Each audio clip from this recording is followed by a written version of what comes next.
Students, कैसे हो आप लोग। आज अपने स्टार्ट करने वाले हैं विकास का जो फर्स्ट टेस्ट का असाइनमेंट है, जिसमें अपने बात करने वाले साइंस सब्जेक्ट के सेक्शन बी के चैप्टर नंबर 8 की। इसके पहले ऑलरेडी मैंने बाकी के चैप्टर अपलोड करके यूट्यूब पे रख दिया है।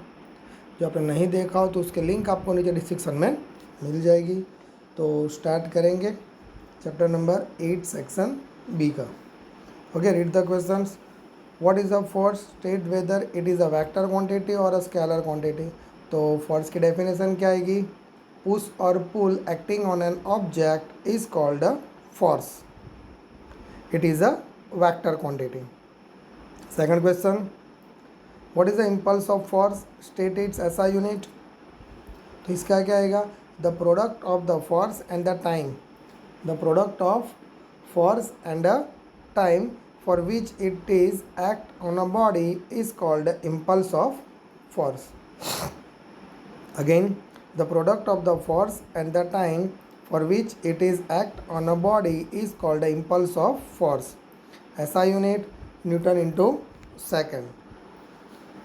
Next questions.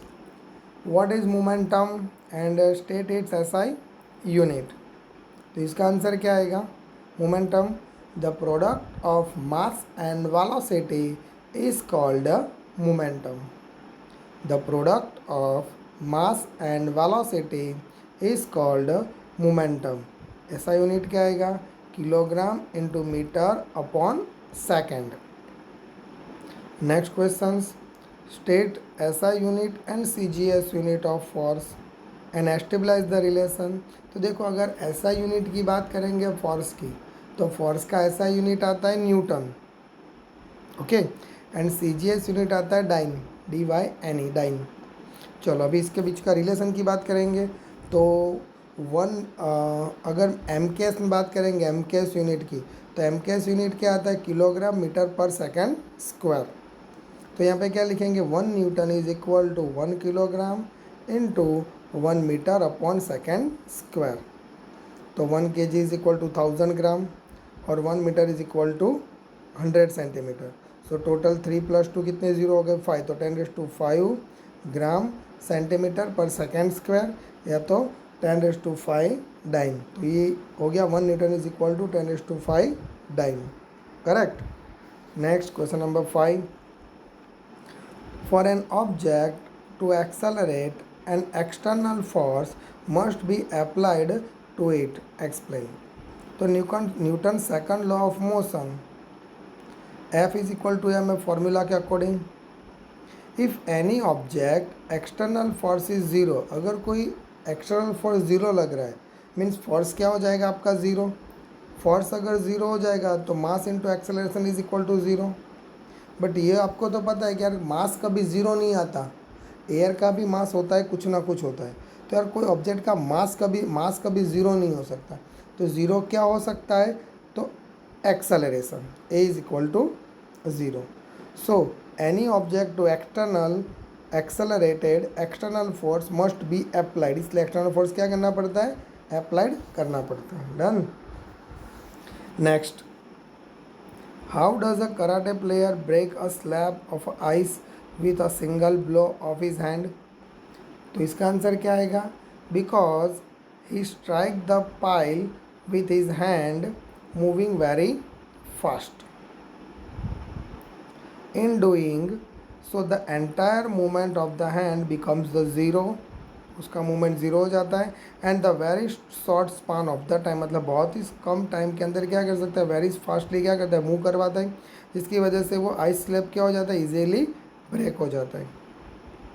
Next question number 7. Give reason. A person sleep if he step on a banana skin. तो इसका आंसर क्या आएगा? देखो यार, वॉकिंग करने के लिए, कोई भी चीज़ के लिए फ्रिक्शन की रिक्वायरमेंट होती है. अगर फ्रिक्शन ओके होता है तो आप इजीली क्या कर सकते हो? वॉक कर सकते हो. बट अगर फ्रिक्शन ही नहीं होगा तो क्या हो जाएगा? वो स्पेस कैसा हो जाएगा? प्लेस स्लिपरी हो जाएगा. तो सेम यहाँ पे आंसर में वही चीज़ लिखेंगे. Friction is necessary for walking.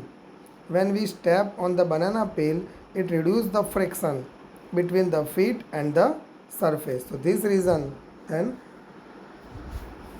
Next question, give scientific reason the tyre of vehicles are made a rough.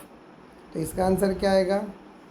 When a vehicles is in the motion, vehicle अगर मोशन में तो due to the rough surface की वजह से of a tyre of vehicles the force of friction between the tyre and road क्या होता है? Increase होता है।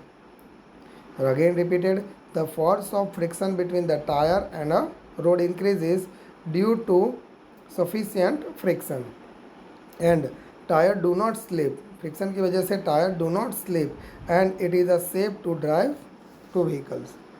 नेक्स्ट, आपको ट्रू फॉल्स बताना, इसमें आपको ये बताना है किसका इनर्शिया ज़्यादा है। तो इनर्शिया किस पे डिपेंडेड है? मास पे। Inertia is directly proportional to mass, मतलब जिसका मास ज़्यादा उसका इनर्शिया भी ज़्यादा। तो दो क्वेश्चन यहाँ पे दिए गए, बस और ट्रेन, तो ऑलवेज पता है ट्रेन का मास ज़्यादा होगा बस के कंपेयर में। Second question, 5 rupees coin and 1 rupees coin, तो 5 रुपीज़ कॉइन का ही मास ज़्यादा रहेगा। Next and the last question, why do some leaves detach from the branch of the tree when it is a second vigorously explain. तो इसका answer क्या आएगा? When tree's branch is shaken vigorously, the branch attain motion. branch क्या करते हैं? Motion करते हैं। Due branch attain motion, देखो आप ब्रांच को सेकंड कर रहे हो मतलब ब्रांच मोशन में आ रहा है, but the leave stay at the rest पे रहता है due to inertia of rest की वजह से। The leaves tend to remain in its position, तो लीव्स क्या करते हैं? अपनी जगह से टेंड हो जाते हैं, मतलब ब्रेक हो जाते हैं। And hence leave detach the tree. देखो इसको मैं अपनी लैंग्वेज में समझाने की ट्राई कर रहा हूँ। इनर्शिया न्यूटन का फर्स्ट लॉ क्या बता रहा है? If any one that object are the rest in position and are motion are and anyone that object are the motion in uniform motion that are the not apply the unbalanced external force। जब तक आपको object को external force apply नहीं करते हो तो rest में रहेगा, मोशन में रहेगा। तो यही अकॉर्डिंग लूज के अकॉर्डिंग चलते हैं। अगर कोई ट्री को अपने ब्रांच को सेकंड कर रहे हैं तो ब्रांच मोशन में आ रहा है, ओके, ब्रांच आपका क्या हो रहा है? मोशन में आ रहा है, बट आपका लीव्स मोशन में नहीं है, तो लीव्स तो आपके रेस्ट पोजीशन में है, इसलिए आपके ब्रांच मोशन में आ रहा है, तो लीव्स क्या हो जाएंगे? वहाँ से ब्रेक हो जाएंगे। क्लियर? सो दैट्स यहाँ पे अपना चैप्टर 8 फिनिश होता है। वीडियो पसंद है वीडियो को लाइक और चैनल को सब्सक्राइब करना मत भूलना।